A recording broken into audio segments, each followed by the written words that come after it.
Hello there, Early Childhood Education International Group. Hello there, and happy New Year. It's a new year for all of us.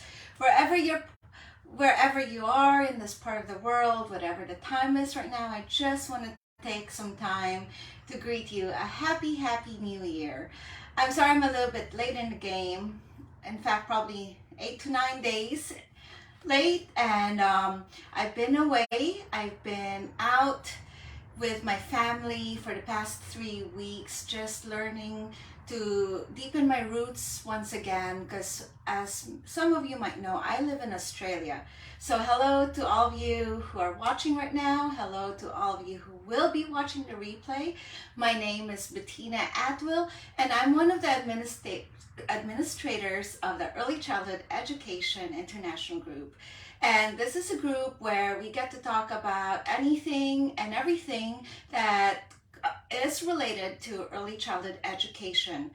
Early childhood education is such a crucial part in a person's life. In fact, when I was away with my family the past 3 weeks, I started to reflect and introspect on the concept of belonging. It made me, when I was with my sister, my mom, my aunt, and my sister's children, I started to really feel that deeper sense of belonging and how important that is for a person, and how a family, a strong family unit, can really make or break a person's sense of belonging. And so that's where I'm at right now. I'm at this journey I want to share with all of you on how we can incorporate the sense of belonging through play, and how we can share this with the children in our care. Because the early years are really very crucial, vital years to a person's life. So, hello there. And so today's topic is all about play and loose parts. So when I was with my family the past 3 weeks, we just celebrated, we ate together, we played together, we did so many things together, and it was really nice to just be there and be in the moment. But at the same time, I'm also left with like lots of remnants like trash and plastic and single-use packaging. So what do I do with this? This is something I have been exploring the past few years, because being able to give a package or single-use packaging thing a second life can really be very good for the environment, and can also have benefits to making resource for loose parts play. So we've already established how important play is for a child in the early years, how important that sense of belonging is. Now, it's also important to realize that when it comes to all of this, we also have our role as grown-ups is to think about the sustainability aspect, and also making sure that we are intentional about this. We are intentional about play. We are intentional about that feeling of belonging and that feeling of helping a child deepen their roots and getting to know their identity. So that brings us to loose parts. Loose parts is a theory that was founded by an architect called Simon Nicholson. He's a British architect slash artist. He comes from a family of painters, and he developed this theory of loose parts, where a person can move things around, transfer one material around from one place to another, deconstruct and construct that material again to make something new, to redesign, to reinvent, and to create. And so that's what loose parts is. And this theory has been heavily embraced by educators in the early years, because we educators see how this really relates to children, and how children have the tendency to use whatever it is that's in front of them, to rethink about it, to move it from one place to another, to engage with it, to play with it, and then to even try to do something out of it. So this is concept, loose parts play, is a very embraced and welcome concept to many educators, many early childhood educators, so especially here in Australia. So this brings us to us being able to be more open about loose parts play. And the more I've been open to loose parts play, I realized that it could get really messy. So I saw a post a few days ago on open-ended play Facebook group, and there's a question about, oh, loose parts play or loose parts material being really trashy. And yes, I agree in a sense, and at the same time this gave me time to really reflect on this question. And I love this comment because it's exactly where I am, because loose parts can also be a little bit all over the place, because the whole theory is about children moving it from one place to another, redesigning, reconstructing. And when that process is happening to other people like grown-ups, we visually could see mess. So how do we go about this? How do we still keep our sanity, but at the same time be able to allow our children to engage with loose parts materials? So I love this topic. This has been a bulk of my practice for many years. So let's look at some things that you can use as loose parts play. You can use bottle caps, for example. Bottle caps are really good for, it gives that circle shape and whatnot. But the thing is, also, if you use a lot of bottle caps, you want to make sure that children are mature enough to know how to play with it, and you are supervising. So I would definitely not allow a baby to be engaging with bottle caps, because they put everything in their mouths, and this is plastic. You don't want this type of plastic to be going through and breaking through the gums of little babies, right? So I would rethink that. And also I'd be very selective of the bottle caps. So I wouldn't want to just collect any bottle cap, but a specific type. So this is a specific type, and I like it because it's great for a mold.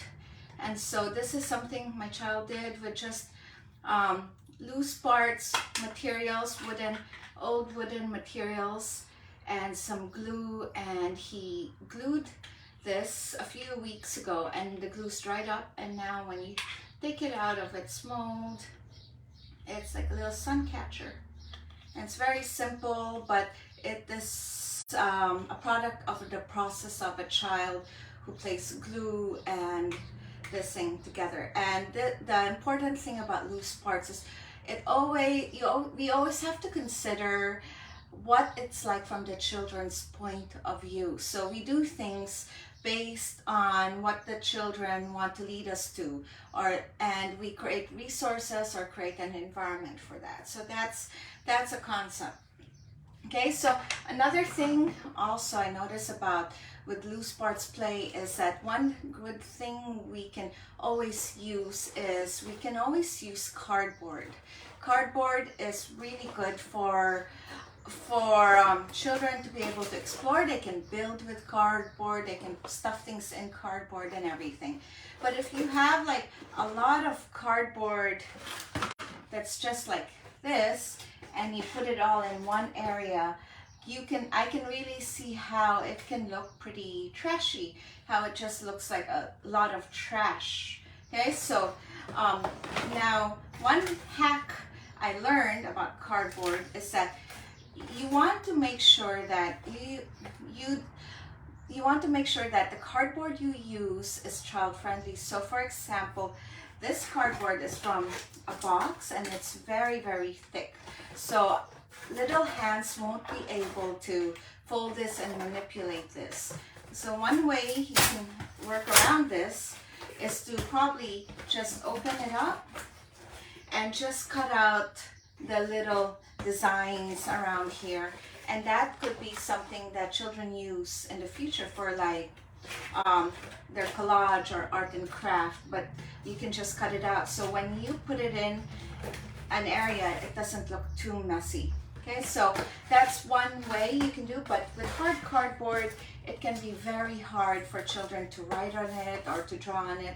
So what I do is I usually I usually categorize cardboard, and I get contact paper and I try to make them all look uniform. So that looks way more uniform than a bunch of shoe boxes like this. So that's without it looking uniform, and with covering it with contact, it makes a really big difference. So things like that, these are simple things, and these are great for children to keep their things in, or you can put resources. Here I've cut a hole and I use this cardboard for messy play when children are playing with stones or with sand, and I can use this to hold things together like as little trays. So this is one way you can create your own resources with upcycling and with the concept of loose parts in your program. Okay, so, and here's another example. Great compact cardboard covered in contact paper.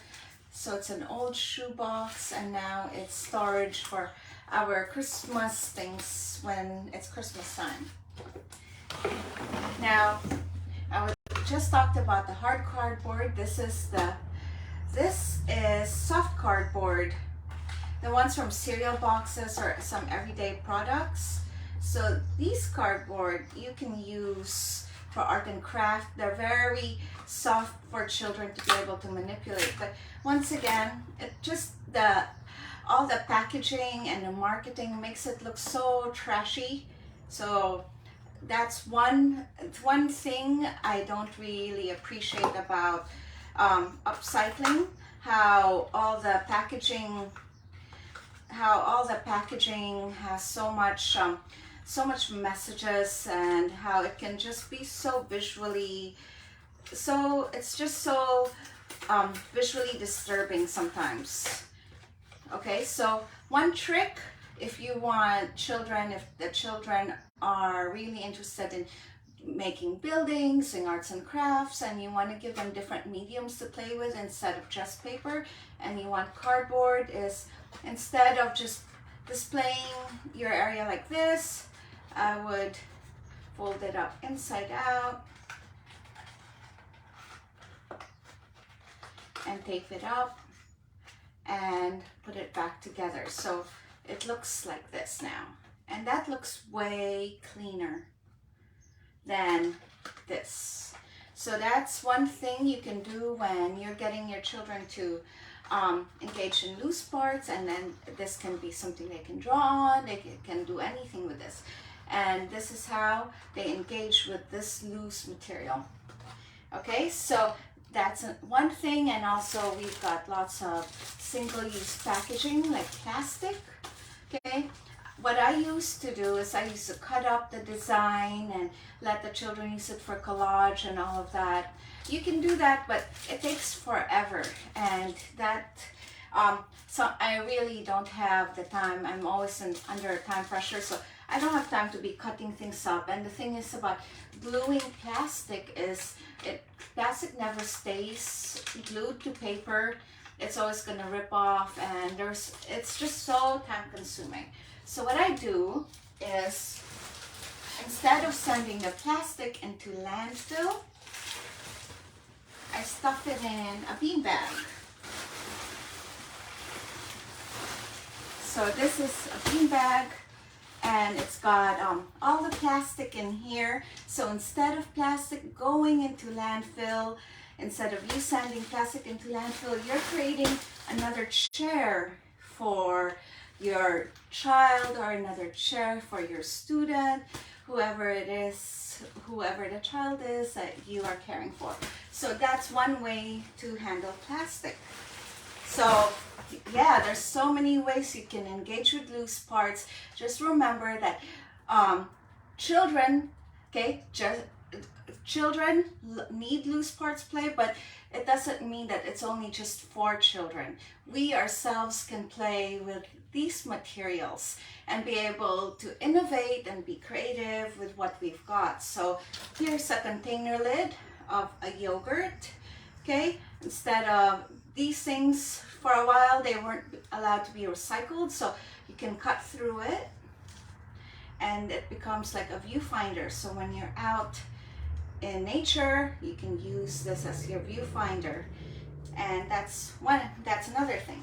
Okay, so the last part, or the last thing I want to share with you is how I'm creating resources that also try to deepen a child's sense of belonging.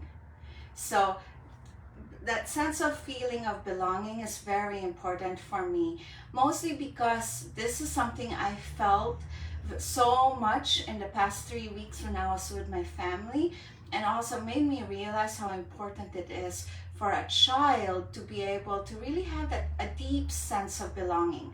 Because the early years is where it all starts. It's vital. It's not just another phase in one's life.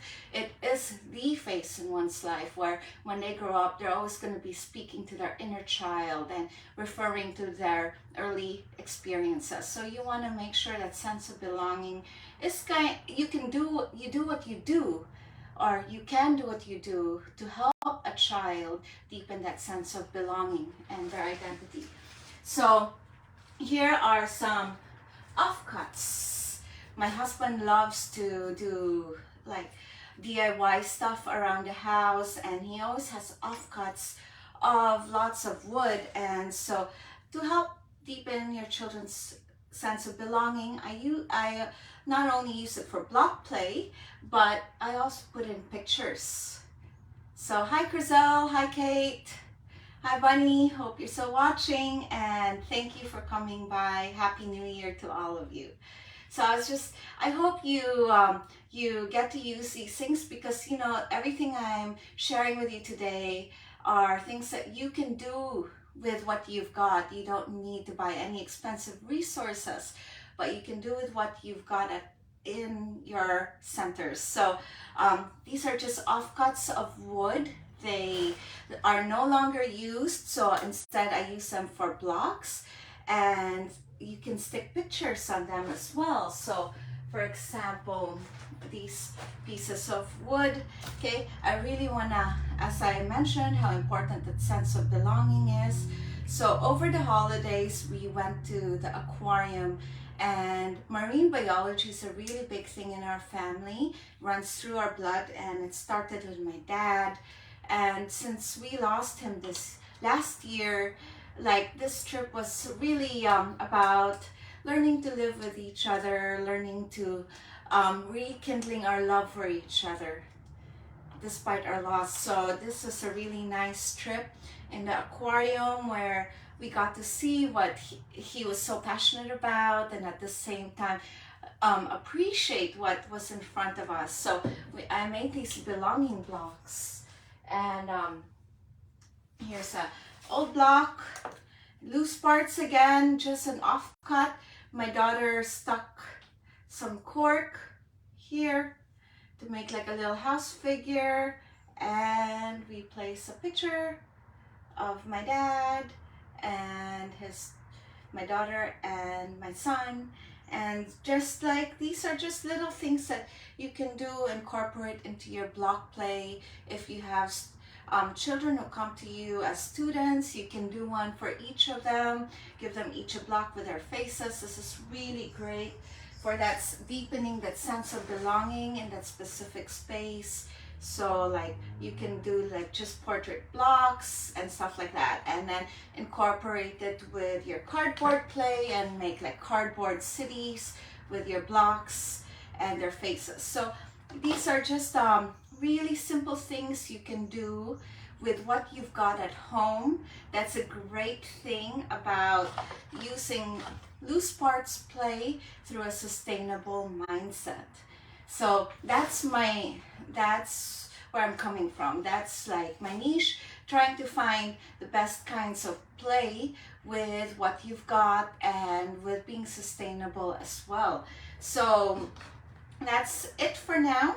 Okay, so the next live will be hopefully later this week, or the next content I'll be sharing with you will be loose parts and nature. So it's very versatile, you know. Anything can be a loose part. And sometimes it's all about thinking outside of that box and thinking of different ways you can incorporate loose parts, but it doesn't necessarily have to be trashy, or doesn't necessarily have to have incorporate so much of the single-use packaging that it looks busy. We can work our way around it and be able to make some really great resources where children can engage in loose parts play and deepen that sense of belonging. So thank you to all of you who are watching. Hello to all of you. Thank you so much.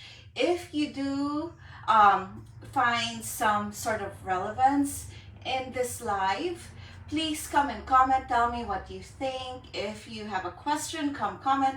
Tell me what you think. If this video kind of speaks to you in any way, shape, or form, comment and tell me what you think. And I will be here. So I'm back now for the rest of the year and many other years to come as your administrator for the Early Childhood Education International Group.